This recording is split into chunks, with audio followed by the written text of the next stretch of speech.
সুপ্রিয় শিক্ষার্থীবৃন্দ এবং ভিউয়ার্স সবাইকে আজকের এই ক্লাসে স্বাগত।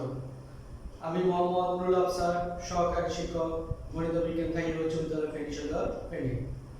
প্রিয় শিক্ষার্থীবৃন্দ, আজকে আমরা নবম দশম শ্রেণীর গণিত বিষয়ের উপর আলোচনা করব। আলোচনায় থাকবে আমাদের অনুশীলনী 16-3। এর আগে আমি আরেকটি ক্লাস নিয়েছিলাম, সেজন্য আমি এখানে পর্ব 2 লিখেছি, অর্থাৎ এটা হচ্ছে অনুশীলনী 16-3 দ্বিতীয় ক্লাস।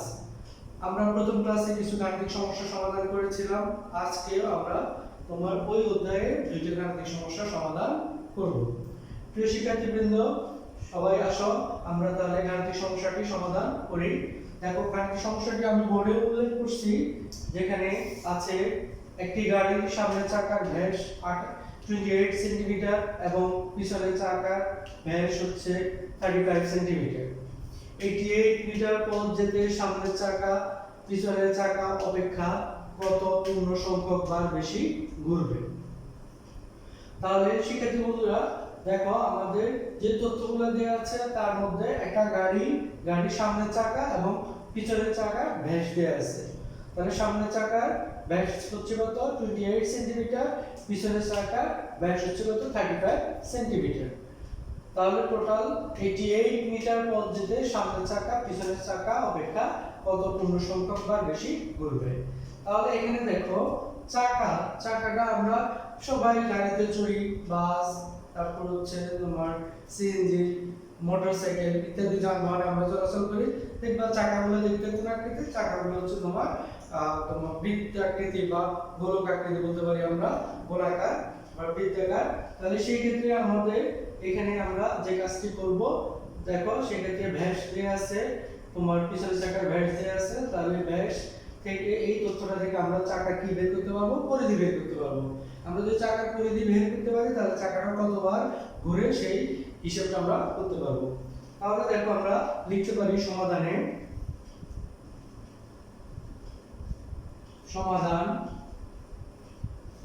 দেয়া আছে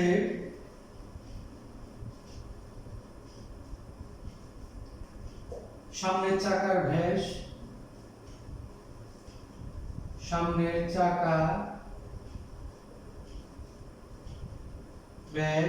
28 সেন্টিমিটার। তাহলে আমরা এই ব্যাস থেকে সামনের চাকার ব্যাসার্ধ বের করতে পারি এবং এই ব্যাসার্ধটাকে ধরো আমরা r1 ধরলাম। তাহলে ব্যাসের অর্ধেক হচ্ছে ব্যাসার্ধ, 2 দ্বারা ভাগ করলে তাহলে কত হবে? তোমার 14 সেন্টিমিটার। আবার তাহলে একসাথে আমরা এখানে তোমার যে বিষয়টা, যেহেতু আমরা সামনের চাকার ব্যাস পেলাম 28 সেন্টিমিটার দেয়া আছে, ব্যাসার্ধ পেলাম তোমার 14 সেন্টিমিটার। তাহলে আমরা এই ব্যাসার্ধটা দিয়ে সামনের চাকা কি বের করতে পারবো? পরিধি বের করতে পারবো। একইভাবে আমাদের পিছনের চাকার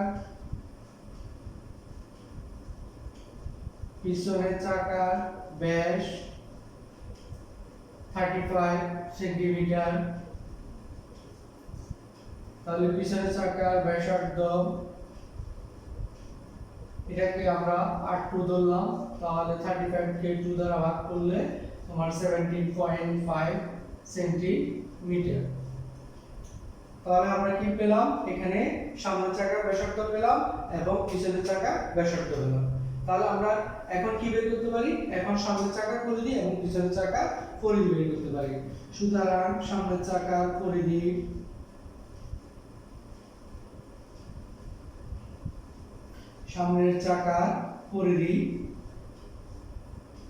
তাহলে পরিধিটা যেহেতু হচ্ছে এই তোমার চাকাটা যেহেতু বৃত্তাকার আকৃতি, তাহলে বৃত্তের পরিধির সূত্র ছিল আমরা জানি, সেটি হচ্ছে 2 পাই r। তাহলে আমরা এখানে এই সূত্রটাই ব্যবহার করতে পারি, 2 পাই r। তাহলে দেখো, আমরা যদি এটা ব্যবহার করি তাহলে 2 পাই, যেহেতু আমরা সামনের চাকা, তাহলে সামনের চাকার ব্যাসার্ধটাকে আমরা r1 ধরছি, তাহলে এটাকে আমরা r1 লিখতে পারি সেন্টিমিটার। তাহলে 2 * পাই 1 3.1416 ইনটু r1 এর মান হচ্ছে তোমার 14। তাহলে আমরা যদি তোমার এই হিসাবটা যদি ক্যালকুলেটরে করি তাহলে তোমাদের কত হবে, যেমন আমরা হিসাবটা করলাম ধরো 87.9648 87.9648 সেন্টিমিটার।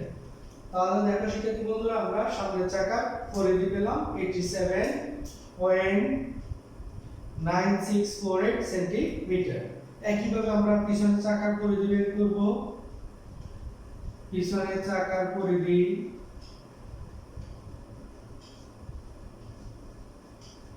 তাহলে আমরা এই সূত্রটা লিখতে পারি 2 পাই, যেহেতু আমরা ব্যাসার্ধটা r2 ধরছি তাহলে r2 সেন্টিমিটার, তাহলে 2 ইনটু 3.1416 ইনটু r2 মান হচ্ছে 17.5। তাহলে আমরা যদি এটা যদি ক্যালকুলেটরে তোমার হিসাব করি তাহলে কত হবে 109.956 109.956 সেন্টিমিটার। তাহলে শিক্ষার্থী বন্ধুরা দেখো আমরা সামনের চাকার পরিধি পেলাম 87.9648, পিছনের চাকার পরিধি পেলাম 109.956 সেন্টিমিটার। এখন আমরা যেটা জানি সেটা হচ্ছে তোমার একটা চাকা যদি একবার ঘুরে তাহলে তার পরিধি সমান দূরত্ব অতিক্রম করে। তাহলে যেহেতু চাকার পরিধিটা হচ্ছে তোমার 87 সামনের চাকার পরিধি 87.9648 সেন্টিমিটার, তার মানে চাকাটা যদি একবার ঘুরে এই পথ দূরত্বটুকু তোমার কি করবে, অতিক্রম করবে। এখন দেখো আমাদের মোট দূরত্ব হচ্ছে তোমার কত 88 মিটার, মোট দূরত্ব হচ্ছে 88 মিটার। দেখো আমরা পরিধিটা পেলাম সেন্টিমিটার এককে, কিন্তু আমার দূরত্বটা দেওয়া আছে তোমার কিসে 88 মিটার। তাহলে আমরা মিটারটাকে আমরা সেন্টিমিটার এককে প্রকাশ করতে পারবো, না হলে সেন্টিমিটারটাকে আমরা মিটার এককে প্রকাশ করে কাজটি করতে পারবো। তাহলে আমরা যেই কাজটি করতে পারি সেটি হচ্ছে এই 88 মিটারকে আমরা সেন্টিমিটারে প্রকাশ করতে পারি এবং বাকি কাজটা আমরা করতে পারি। দেখো আমাদের দুইটা তথ্য এখন প্রয়োজন, একটা হচ্ছে সামনের চাকার পরিধি আর একটা হচ্ছে তোমার পিছনের চাকার পরিধি। আমরা এই দুইটা দিয়ে তোমার কি করব, কাজ করব। তাহলে দেখো আমরা এই অংশটা মুছে ফেললাম।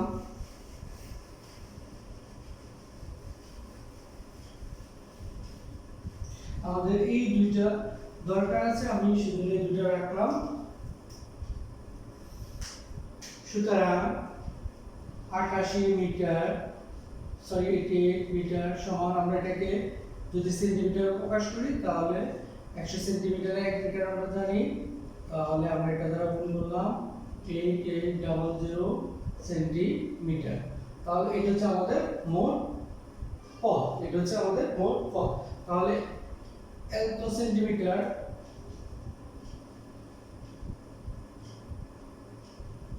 পথ যেতে সামনের চাকা ঘুরে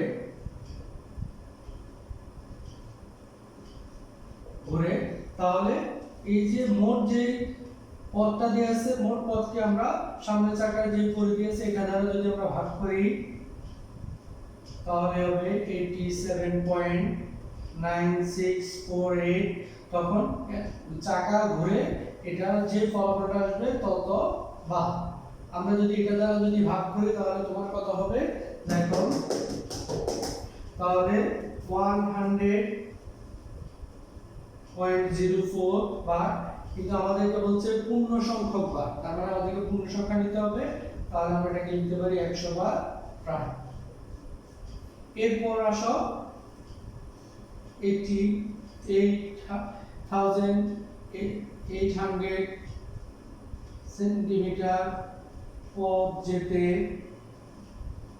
পিছনের চাকা ঘুরে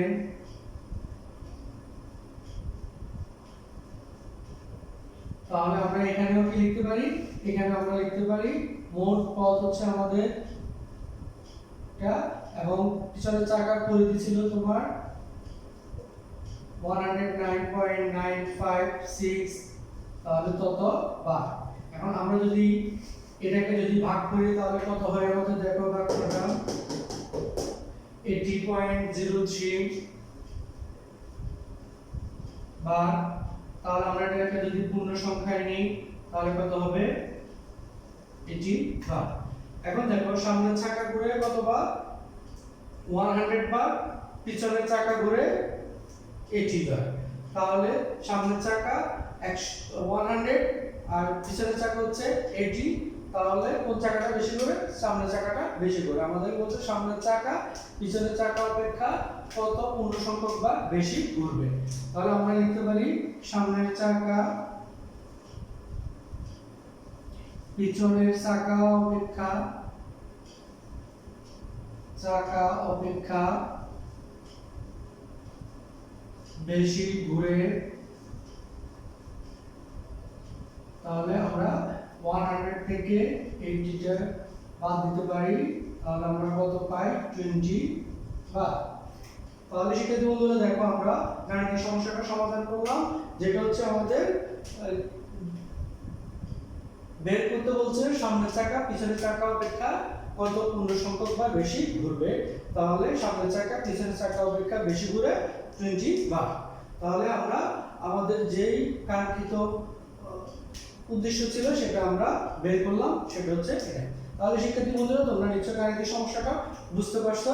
এবার আসো আমরা আমাদের আরেকটি গাণিতিক সমস্যা আছে, যেটা হচ্ছে তোমাদের বইয়ের 8 নম্বর গাণিতিক অঙ্কটি। আমরা এই অঙ্কটা সমাধান করব।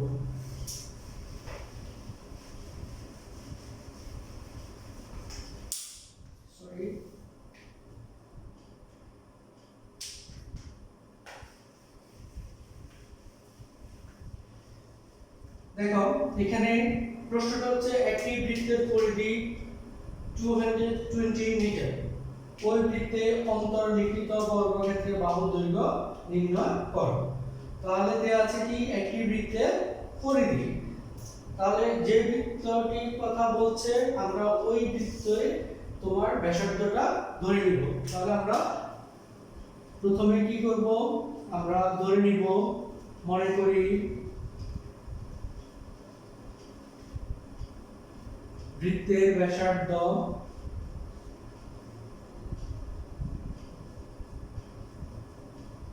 আর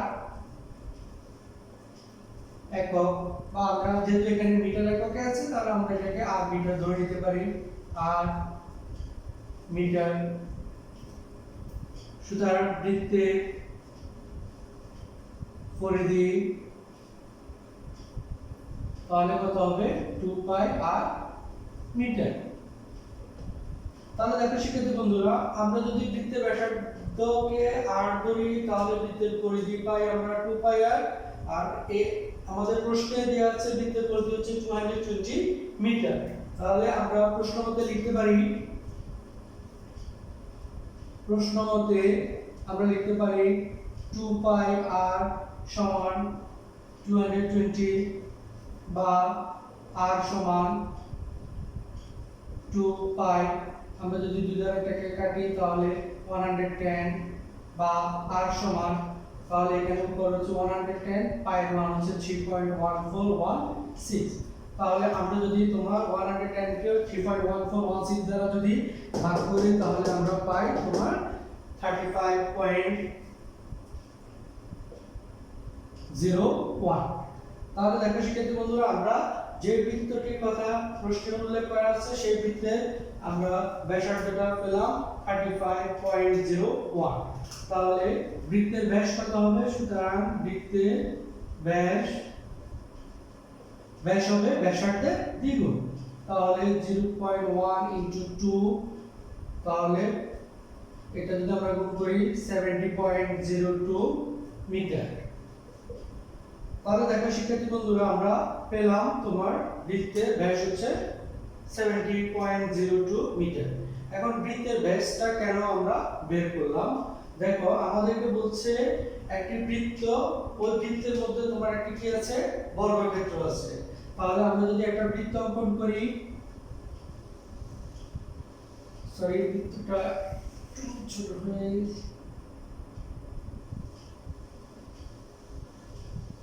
তাহলে এটা হচ্ছে একটা বৃত্ত, বৃত্তের একটি কি থাকবে কেন্দ্র থাকবে। এবং এই বৃত্তে অন্তর্লিখিত, অন্তর্লিখিত মানে হচ্ছে বৃত্তের ভিতরে, বৃত্তের ভিতরে একটা কি থাকবে, বর্গক্ষেত্র থাকবে। তাহলে আমরা যদি একটা বর্গক্ষেত্র অঙ্কন করি,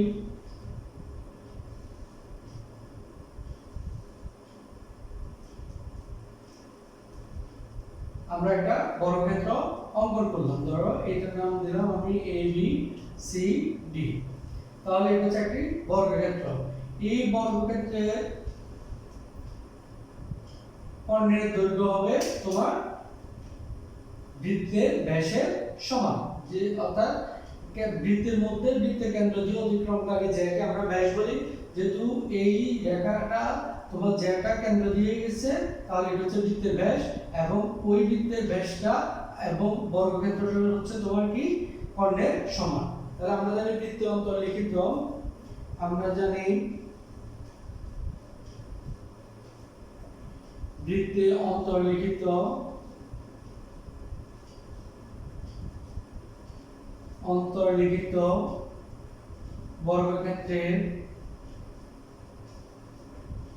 বর্গক্ষেত্রের কর্ণের দৈর্ঘ্য ও বৃত্তের ব্যাস সমান। বৃত্তের ব্যাস হচ্ছে কি সমান, বৃত্তের ব্যাস সমান, এখানে নিচে লিখলাম বৃত্তের ব্যাস সমান। আচ্ছা, এরপর দেখো আমরা কি পেলাম, বৃত্তে অন্তর্লিখিত বর্গক্ষেত্রের কর্ণের দৈর্ঘ্য ও বৃত্তের ব্যাস সমান। তাহলে বৃত্তের ব্যাস হচ্ছে কত, 70.02, তার মানে বর্গক্ষেত্রের কর্ণের দৈর্ঘ্য হবে 70.02। তাহলে আমরা যে বর্গক্ষেত্রটার বাহু দৈর্ঘ্য বের করব, সেটাকে যদি আমরা ধরে নিই শর্ত মতে আমরা, তাহলে সুতরাং আমরা লিখতে পারি বর্গক্ষেত্রের কর্ণের দৈর্ঘ্য, তাহলে কত হবে 70.02 মিটার। আমরা ধরে নিব বর্গক্ষেত্রের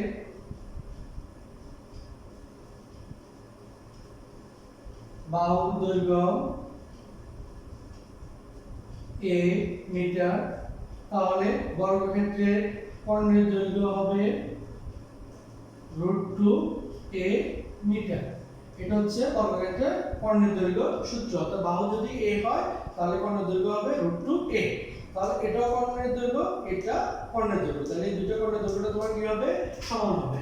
তাহলে আমরা শর্ত মতে লিখতে পারি, দেখো √2a সমান হচ্ছে 70.02 বা a সমান 70.02, নিচে হচ্ছে √2।